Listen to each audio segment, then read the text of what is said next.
Risk है तो इश्क है, लेकिन अगर जब भी आप ट्रेड लेते हैं तो रिस्क हमेशा आपको मालूम होना चाहिए। ये चीज आपने हर जगह सुना होगा। सबसे ज्यादा दिक्कत कहाँ आती है कि स्टॉक हम बाई कितना क्वांटिटी में करें, ये चीज अभी तक क्लियर नहीं हो पाता। इवन ये सब चीजें सीखने के पहले मुझे भी लगता था कि यार इस स्टॉक में कन्विक्शन ज्यादा आ रहा है, इसमें ज्यादा क्वांटिटी बाई कर लो। स्टॉक मेरे पास ज्यादा अमाउंट का होता था, कोई स्टॉक कम अमाउंट का होता है। और किस्मत इतनी अच्छी है हम लोगों की, रिटेल ट्रेडर्स की, कि जो स्टॉक में आपके ज्यादा पैसे लगे होंगे वो स्टॉक मूव कम करेगा या स्टॉप लॉस वेट कर देगा, लेकिन जिसमें आपके कम पैसे लगे होंगे वो ज्यादा चल रहा होगा। तो इस चीज को शॉर्ट कैसे किया जाए, यानी इसको आप समझेंगे कैसे कि भाई हमें कितना पैसा पर ट्रेड लगाना चाहिए।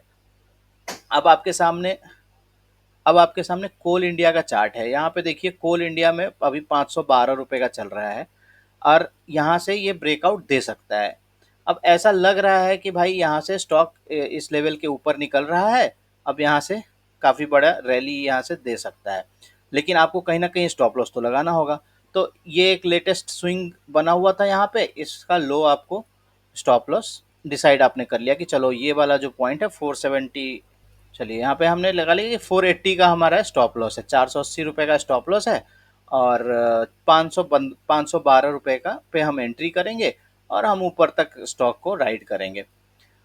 अब क्या होता है, पहले एक चीज समझ लेते हैं कि दो तीन तरह के ट्रेडर्स होते हैं, जो कि एक तो होते हैं जो गट फीलिंग्स पे अपने ट्रेड कर लेते हैं, इनको ये अच्छा लग रहा है वो उठा लिया, ये अच्छा लग रहा है वो उठा लिया, चलो ठीक है। आप ये चीज कभी मत सोचो कि दूसरे लोग किस तरीके से पैसा बना ले रहे हैं। दूसरे लोग जिस तरीके से पैसा बना रहे हैं वो उनके हिसाब से ठीक है, बट वो आपके लिए सही हो ये कोई जरूरी नहीं है।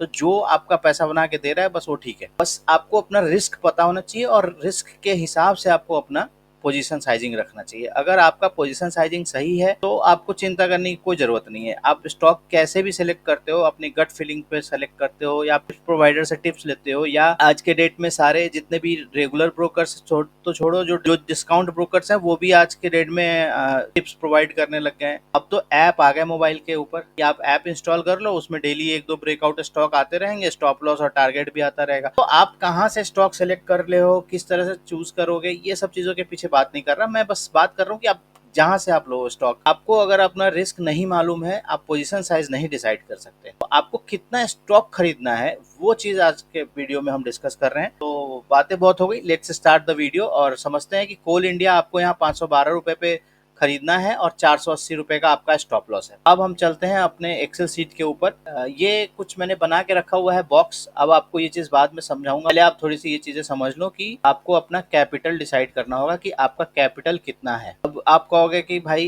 कैपिटल कैसे डिसाइड कर ले, हमारा तो कैपिटल बढ़ता घटता रहता है। ठीक है, आपका कैपिटल बढ़ता घटता रहता है, बट आप अपना एक एवरेज तो जानते होगी कि भाई 3-4 लाख रुपए रखता हूँ, 1-2 लाख रुपए रखता हूँ, उसमें 50,000 प्लस माइनस होता रहे वो अलग चीज है, बट एक फिक्स कैपिटल रिस्क मैनेज करने के लिए आपको अपना रखना पड़ेगा। 1 लाख से आपको बताता हूँ कि भाई 1 लाख का कैपिटल है और ये फिक्स है आपका। अब आपको रिस्क कितना लेना है भाई, पर ट्रेड मैक्सिमम रिस्क जो है वो है 1%। जो बुकिश नॉलेज है, जो आज तक हमने पढ़ा है, सीखा है, बहुत लोगों से सुना है, जो चीज एक्सपीरियंस करी है कि 1% का लॉस बहुत होता है।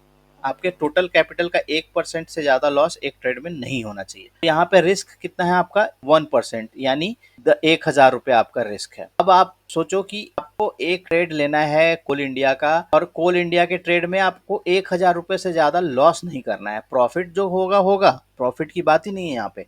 हम रिस्क करने के लिए सिर्फ रिस्क को समझ रहे हैं, हमें पैसा कमाना है, लेकिन रिस्क क्या है वो चीज हमें पता होनी चाहिए। तो अब आप देख लो यहाँ पे कोल इंडिया 512 रुपए पे लेना है आपको और 480 रुपए का आपका स्टॉप लॉस है, यानी 512 रुपया आपका एंट्री प्राइस है और 480 रुपया आपका स्टॉप लॉस है। आपको क्वांटिटी चाहिए कि भाई क्वांटिटी में जो कितनी बाई करनी है, तो आपको सिर्फ रिस्क अपना निकाल लेना है। रिस्क आपको कितना है, एक स्टॉक पे कितना रिस्क है, 512 रुपए में आप ले रहे हो और 480 रुपया पे आपका स्टॉप लॉस कट जाएगा, 32 रुपए का आपका रिस्क है। 32 रुपए का रिस्क है और 32 रुपए में 100 क्वांटिटी आपने बाई कर ली, 32 रुपए का स्टॉप लॉस गया, एक बार में 3200 रुपए चले गए, लेकिन भाई हमें तो 1,000 रुपए ही लॉस करना है।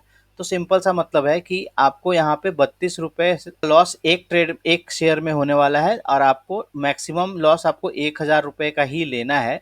तो आपको जो क्वांटिटी रखनी है वो है 1,000 डिवाइडेड बाई 32। तो ये चीज़ मैं बहुत लोगों से देखा, बहुत लोगों का सीखा समझा, कोई 0.5 आवर 1 आवर बताता है, कोई कहेगा इतना परसेंटेज, इतना परसेंट का रिस्क ले रहे हैं तो इतना परसेंट कैपिटल डिप्लॉय करो एक ट्रेड में। वो सब चीज़ें समझ में नहीं आती थी, तो मैंने सोचा कि क्यों ना एक ईजी तरीके से समझाया जाए, और मुझे लग रहा है कि मैं बहुत ईजी तरीके से समझा रहा हूँ। अगर आपको अभी भी डिफिकल्टी लग रही हो तो आप कमेंट सेक्शन में बताना मुझे। आपका एंट्री प्राइस माइनस आपने स्टॉप लॉस कर दिया, यानी आपको 32 पॉइंट का एक बार में लॉस हो सकता है, और 32 पॉइंट का एक शेयर में लॉस हो सकता है। 1,000 रुपये आपको मैक्सिमम लॉस करना है, 1,000 डिवाइडेड बाई 32 आपको करना पड़ेगा, यानी आपको 31 शेयर यहाँ पे बाई करना है आपके रिस्क के हिसाब से। अब देख लेते हैं कि 31 शेयर बाई कितने रुपए में होगा। 31 इंटू 512, ये आपका हो जाएगा लगभग 15,872 रुपए का, यानी आप इसको 16,000 कर सकते हैं, 32 शेयर भी कर सकते हैं, कोई दिक्कत नहीं है। इस केस में क्या होगा कि जैसे ही आपका 480 रुपया का स्टॉप लॉस हिट हुआ, आपको 1,000 रुपए का लॉस होगा। और जब आप टारगेट की बात करेंगे, तो जब आप 32 पॉइंट का स्टॉप लॉस ले रहे हैं, तो आपको मिनिमम से मिनिमम 64 पॉइंट आपको प्रॉफिट लेना ही है। उसके नीचे आपको एग्जिट करेंगे तो आपका रिस्क रिवार्ड नहीं बनेगा कभी भी। अगर आप 1 रुपए का रिस्क ले रहे हो तो कहीं ना कहीं आपको 2 रुपए तो कमाओ उसके अगेंस्ट में। अब एक बार आइए एक्सेल पे इसको और समझ लेते हैं। अब देखिए यहाँ पे हम डाल देते हैं कैपिटल साइज हमारा 1,00,000 रुपीज का है। रिस्क पर ट्रेड क्या है, मान लीजिए रिस्क पर ट्रेड आपको लेना है 1%। 1% का रिस्क लेना है तो आपको ये 1,000 रुपए का आपको पर ट्रेड रिस्क लेना है। इस हिसाब से अगर आप देखेंगे तो कोल इंडिया में आपको आपकी एंट्री है 512 की और स्टॉप लॉस है 480 का। आपने यहाँ 512 रुपये डाले स्टॉक प्राइस, मतलब एंट्री प्राइस, और 480 रुपया अपना डाल दिया स्टॉप लॉस। आपने 480 रुपया डाला, आपको बता दिया इसने कि 32 पॉइंट का लॉस है। 32 पॉइंट कैसे आया, इक्वल्स टू का एंट्री प्राइस माइनस का स्टॉप लॉस, आ गया 32 पॉइंट। 32 पॉइंट में आपको क्वांटिटी कितनी बाई करनी है, वो है आपका इक्वल्स टू रिस्क पर trade divided by 32 points. Hope you understand this thing कि आपको कितना क्वांटिटी खरीदना है पर ट्रेड। स्टॉक का नाम यहाँ पे आपने डाल लिया कोल इंडिया। यहाँ पे आप कैलकुलेट करेंगे कि कितने रुपए का मैंने खरीदा है। यहाँ पे आप टोटल बाई क्वांटिटी मल्टीप्लाई कर देंगे हम यहाँ पे एंट्री प्राइस से।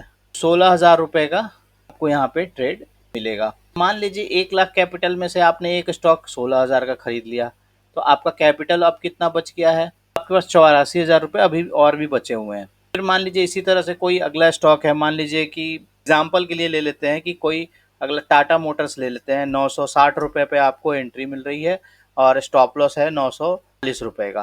तो यहाँ पे सिंपल आपको क्या करना है, 960 रुपये माइनस 940 रुपये कर लेना है। 20 रुपये का स्टॉप लॉस बना, बाइंग क्वांटिटी कितनी हो जाएगी पर ट्रेड डिवाइडेड बाई आपका पॉइंट। 50 क्वांटिटी आप बाई कर सकते हैं। अब 50 क्वांटिटी आप बाई करेंगे 960 रुपये का, तो कितने रुपए का आपका इसमें पर ट्रेड आपका इन्वेस्ट होगा, 43,000 रुपये। आप देखिए किस तरीके से चेंज हो रहा है। यहाँ पे कैपिटल रिमेनिंग आपका हो जाएगा 84,000 माइनस 48,000, आपके पास अभी भी 36,000 रुपये पड़े हुए हैं। तो अब देखिए कि कोल इंडिया में आपको 16,000 रुपये ही सिर्फ लगाने थे, जबकि टाटा मोटर्स में आपको 48,000 रुपये लगाने थे। इन दोनों कंडीशन में आपका स्टॉप लॉस 1,000 रुपये का ही रहेगा, यानी अगर आपको लॉस हो जाता है, यहाँ पे भी आपका स्टॉप लॉस हिट हो जाता है, तो आपको 1,000 रुपये का ही लॉस होगा। और कोल इंडिया में 16,000 का आपने मान लिया हुआ है, तो भी आपको 1,000 का ही लॉस होगा। तो मैक्सिमम लॉस के अकॉर्डिंगली आपका कैपिटल यहाँ पे डिसाइड हो रहा है कि आपको कितना कैपिटल पर स्टॉक डिप्लॉय करना है। ये इतना सिंपल सा फार्मूला है जिसको आपको समझ लेना है और रिस्क पर ट्रेड अपना कैलकुलेट करो, उसके हिसाब से अपना क्वांटिटी निकालो। तो उम्मीद करता हूँ कि आप लोग का काफ़ी ज़्यादा टाइम मैंने वेस्ट किया होगा, और फिर भी जो समझाने की कोशिश कर रहा था शायद वो समझा पाया होऊंगा। अब से आपको अपना ट्रेड लेने में कभी भी अपना क्वांटिटी का सोचना नहीं पड़ेगा, अगर आप इस चीज़ को याद रखते हैं। आप इसके लिए कितना भी पैसा खर्च कर लो, इतना सिंपल तरीके से जो मैं समझाने की कोशिश करिए, शायद ही कोई आपको यहाँ पे समझाएगा इतना साफ तरीके से कि भाई किस तरह से हमें अपना रिस्क मैनेज करना है, कितना हमें क्वांटिटी बाई करना है। तो उम्मीद करता हूँ आपको वीडियो पसंद आई होगी। पसंद आई हो तो एक लाइक ज़रूर करें, और जल्दी मिलता हूँ आपसे एक और नए वीडियो में। तब तक के लिए गुड बाय, जय हिंद।